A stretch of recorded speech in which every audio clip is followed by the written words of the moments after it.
जय श्री राधे कृष्णा दोस्तों। आज की कथा राजा मोरध्वज की कथा है। महाभारत युद्ध की समाप्ति के बाद अर्जुन को वहम हो गया कि वो श्री कृष्ण के सर्वश्रेष्ठ भक्त हैं। अर्जुन सोचते कि कन्हैया ने मेरा रथ चलाया, मेरे साथ रहे, इसलिए मैं भगवान का सर्वश्रेष्ठ भक्त हूँ। अर्जुन को क्या पता था कि वो केवल भगवान की धर्म स्थापना का जरिया था। फिर भगवान ने उसका गर्व तोड़ने के लिए उसे एक परीक्षा का गवाह बनाने के लिए अपने साथ ले गए। श्री कृष्ण और अर्जुन ने जोगियों का वेश बनाया और वन से एक शेर पकड़ा और पहुंच जाते हैं भगवान विष्णु के परम भक्त राजा मोरध्वज के द्वार पर। राजा मोरध्वज बहुत ही दानी और अवभगत वाले थे। अपने दर पे आए किसी को भी वो खाली हाथ और बिना भोज के जाने नहीं देते थे।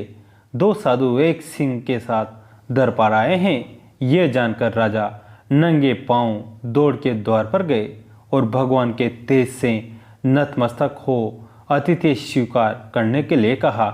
भगवान कृष्ण ने मोरध्वज से कहा कि हम मेजबानी तभी स्वीकार करेंगे जब राजा उनकी शर्त माने। राजा ने जोश से कहा, आप जो भी कहेंगे मैं तैयार हूँ। भगवान कृष्ण ने कहा, हम तो ब्राह्मण हैं, कुछ भी खिला देना, पर ये सिंह नरभक्षी हैं। तुम अगर अपने इकलौते बेटे को अपने हाथों से मारकर इसे खिला सको तो ही हम तुम्हारा अतिथि स्वीकार करेंगे। भगवान की शर्त सुन मोरध्वज के होश उड़ गए।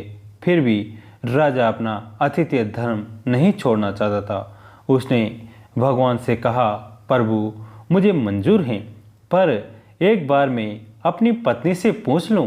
भगवान से आज्ञा पाकर राजमहल में गया तो राजा का उतरा हुआ मुंह देख पतिव्रता रानी ने राजा से कारण पूछा।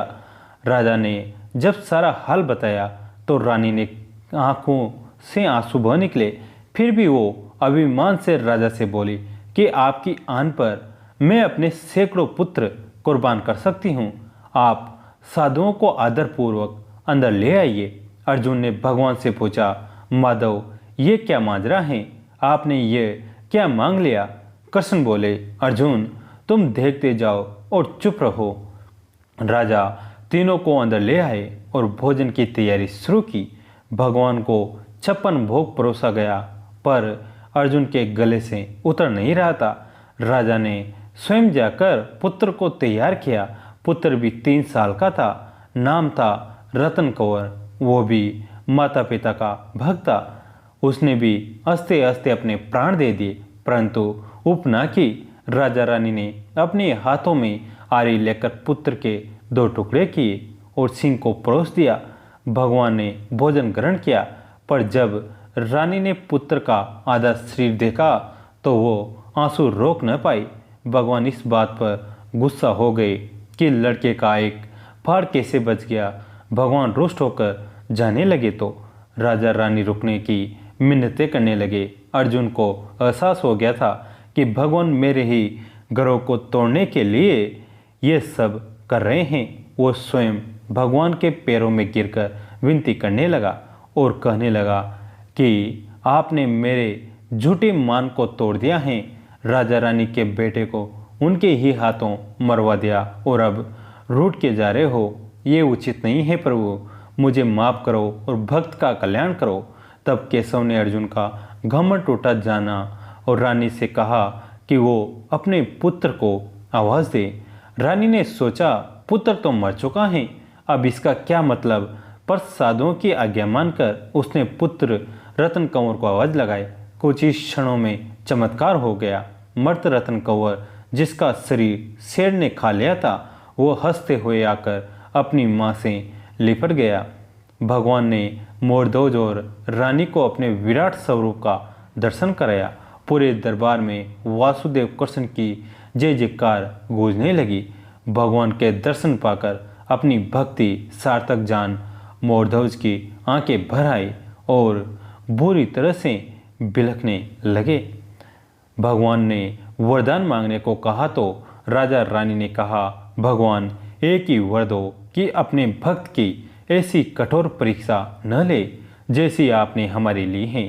तथास्तु कहकर भगवान ने उसको आशीर्वाद दिया और पूरे परिवार को मोक्ष दिया।